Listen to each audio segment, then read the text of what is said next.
Hello everyone, today I would like to show you how to make a homemade ambilight system for your PC. The idea for this video came to me after I bought the parts based on the first half of another tutorial, the second part of which was never uploaded. I can only assume this man passed away, which is not a joke. Death is a serious thing. I mean, one minute you tell thousands of people to buy this stuff, and the next you up and die. A tragedy.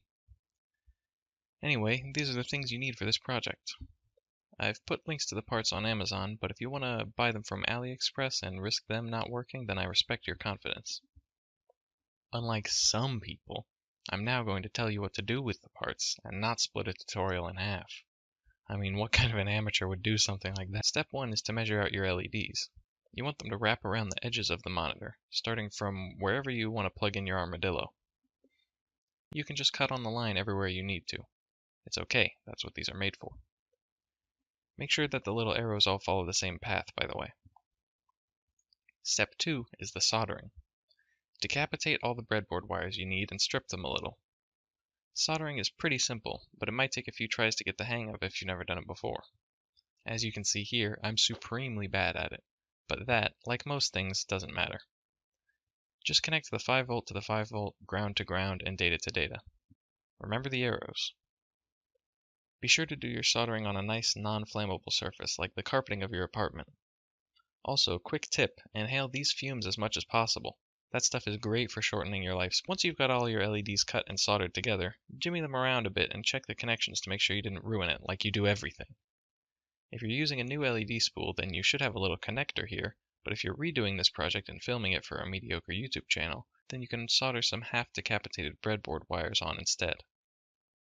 If you've got the connector, plug a couple breadboard wires into the middle one, which is data, and the black one, which is ground. You can tell which is which easily by maintaining nicely color-coded wires. Also, this is the time to connect up your little sex change barrel thing.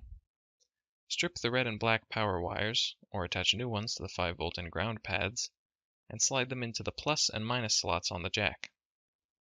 Then use the tiny screwdriver from the corkscrew of your Swiss Army knife to screw in these annoyingly small screws, clamping the wires into place. Once everything's all connected in a nice long line, tape or glue your LED strips on the back of your monitor, taking care to rest the screen on something soft and dry like a kitchen countertop.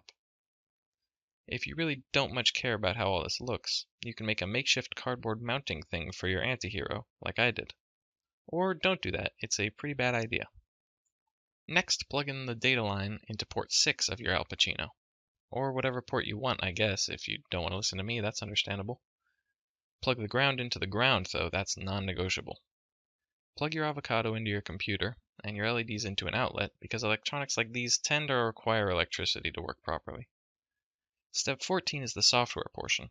I provided links in the description, and if your IQ is higher than your shoe size, then you can probably figure out the rest from here, but I'll keep yammering on anyway.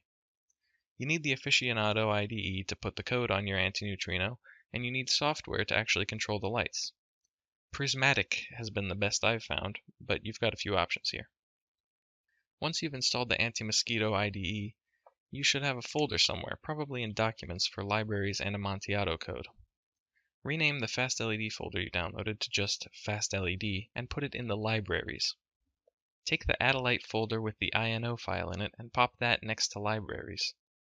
Open the INO, and first thing, go to Tools and make sure the board is set to Uno and the port is set to the one with the Uno on it. Then set the number of LEDs and port to whatever you've got, and make a note of the baud rate and what port this is on.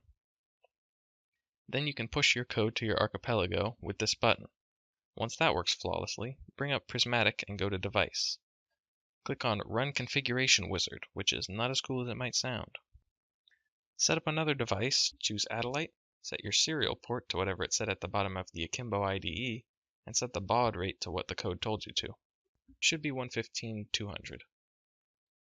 Color format you can play around with. Really go nuts. All sorts of options here. If you're cool, you'll have multiple monitors, so you'll have to look at the back of each. One of them should have a makeshift arrangement of LEDs glued or taped to it, and that's the one you want to select here. Create a new profile and customize the zone placement to line up with the placements of your LEDs. It might take some fiddling to get it exactly right, but this software makes it pretty easy. The next thing you'll be asked to do is find the right white balance, but if you're like me, the LEDs won't turn on for some reason. I found it's best to go with a low blue, slightly higher green, and high red, as blues and greens come out a lot brighter in these LEDs.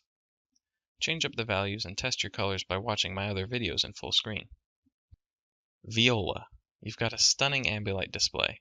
Stellar performance, just really good work. I'm proud of you.